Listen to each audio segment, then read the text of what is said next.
सगळ्या मतदारांचे आभार मानतो, त्यांना धन्यवाद देतो।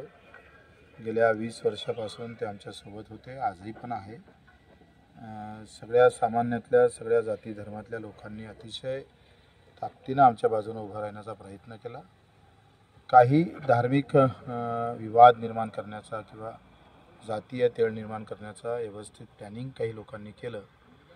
कधी फतव्याचं कारण सांगितलं तर कोणी पटेंगे तो कटेंगे अशाही पद्धतीचे नारे आले आणि या सगळ्या याच्यामध्ये तो सामान्य मतदार गरीब आहे, त्याच्या डोक्यातसुद्धा एक वेगळ्या प्रकारच्या भावना जोडण्याचा प्रयत्न केला आणि त्याच्यातून काही मतं कसे कमी करता येईल बच्चू कडूचे हाही प्रयत्न झाला। कार्यकर्त्यांना सूचना करतो का कोणत्याही जाती धर्माच्या विरोधात न बोलता आपण सेवेसाठीच राजकारणात आलो होतो। राजकारणातून सेवा हा विषय नव्हता, सेवेतून राजकारण करता येईल का हा प्रामाणिक प्रयत्न आपण गेल्या 20 वर्षापासून करत आहोत आणि अधिक ताकदीनं करणार आहोत। पाडलं म्हणून कोणाला मदत करायची नाही ह्या भावना आमच्या आयुष्यात कधी येणार नाही, कारण जन्मच आमचा सेवेसाठी झालेला आहे।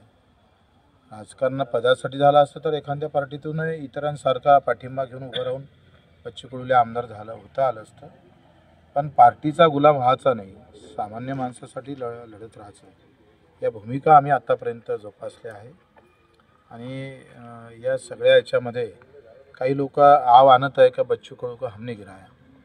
अरे तुम्ही साले हो, तुमच्या स्वतःच्या ताकदीनं निवडून शकत नाही।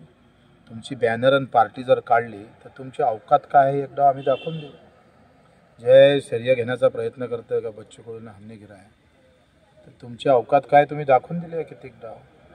आणि तुम्ही अजूनही चॅलेंज करतो त्यांना का तुम्ही बगर पार्टीचा बच्चू कडू जसा उभा राहिला तसं तुम्ही बगर पार्टीचं उभं राहा, मग पाणी पाजो का नाही पाजो आपण दाखवून बॅलेटवर घ्या ना निवडणुका, बॅलेट पेपरवर घ्यायची धमक दाखवा अगर मर्दांगी है आपके इसमें तो। आणि म्हणून बच्चू कडू हारणार नाही अधिक मजबूतीनं।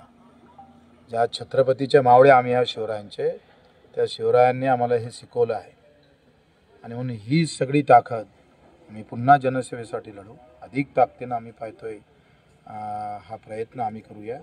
आत्ता येणाऱ्या आमदाराला शुभेच्छा देतो, पण त्याला नक्की सांगतोय तुला मी आणलेल्या कामाचं किमान 2 वर्ष भूमिपूजन उद्घाटन करावं लागेल। एवढं काम इथं आणून ठेवलेलं आहे, माझ्याच कामाच्या रस्त्यावरून तुला पावलं टाकावं लागेल, त्याचंच तुला भूमिपूजन करावं लागेल।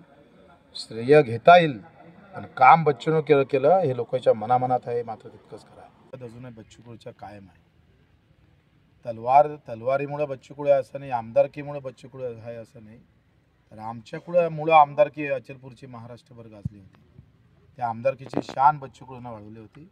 म्हणून आमदारकी म्हणजे आम्ही पाहतोय ते झूल आहे, कुठेतरी आम्ही पाहतोय एक प्रकारचा पोशाख आहे, त्याच्यानं बच्चू कडू काही मी पडणार नाही। दिव्यांग असेल, शेतकरी असेल, मजूर असेल, जो कष्टकरी असेल त्याच्या बाजूने उभं राहील। जाती धर्माचं राजकारण आम्ही करणार नाही। तुम्ही झेंड्याचं राजकारण जरूर करा, तुम्ही हिरवा घ्या, भगवा घ्या, निळा घ्या, अधिक कोणत्या रंगाचे झेंडे लावा, जातीचे गणित मांडा, जातीत तेढ निर्माण करून मतं घेण्याचा प्रयत्न करा, पण बच्चू कडू सेवेतूनच मतं घेईल, आशीर्वादही घेईल आणि मतंसुद्धा घेईल।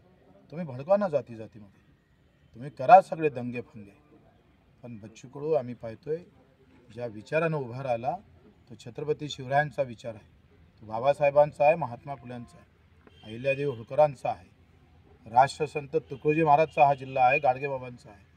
आणि त्या विचारानं आम्ही पाहतोय ज्या पंजाबराव देशमुखांनी या अमरावतीचं नाव लौकिक केलं, त्याच ताकदीनं आणि जे 20 वर्षातलं काम आहे ते जबरदस्त आहे। त्या कामाचं आजही लोक कौतुक करतात। एका खांद्यावर बच्चू कडूच्या मुसलमान रडत आहे, दुसऱ्या खांद्यावर हिंदू, तेली माळी सगळ्या 18 पगड जातीचे लोक आजही डोळ्यातून आसू पडतात। संख्या कमी असेल मला माहीत आहे, त्यांनी काही लोक जाती धर्मामध्ये अडकून ठेवले असेल, पण जो आहे तो प्रामाणिकपणे कबूल करतोय का बच्चू कडू सारखा आमदार उभ्या महाराष्ट्राला भेटणं गरजेचं होतं, तो विधानसभेत असणं गरजेचं होतं असं मी म्हणत नाही। कोल्हापूरच्या आम्ही पाहतोय 15 दिव्यांग बांधवांनी 3 दिवसापासून जेवण केलं नव्हतं, घरात कोंडून घेतलं होतं, ही अवस्था आहे। आणि म्हणून या आसूचं मोती करण्याचं काम आम्ही करू। कार्यकर्त्यांना सांगतो लढू नका, लढाचं आपल्याला, आणि म्हणून त्या ताकदीनं पावलं टाकायचं आहे। कोणाचं काम थांबू नका, मत मार नको मारू, अडचणीत असेल तर धावून गेलो पाहिजे, हाच आपला बाणा राहिलेला आहे. बच्चू कडूची ओळख जाती धर्म आणि झेंड्याच्या नावाची नाही आहे, तर सेवेतून निर्माण केलेली ओळख आहे. ते कधीही कोणीही आयुष्यात मिटू शकणार नाही. हार होईल पण तो अधिक उंच भरारी घेतल्याशिवाय राहणार नाही, हा मला आत्मविश्वास आहे. बच्चू भाऊ तुम्ही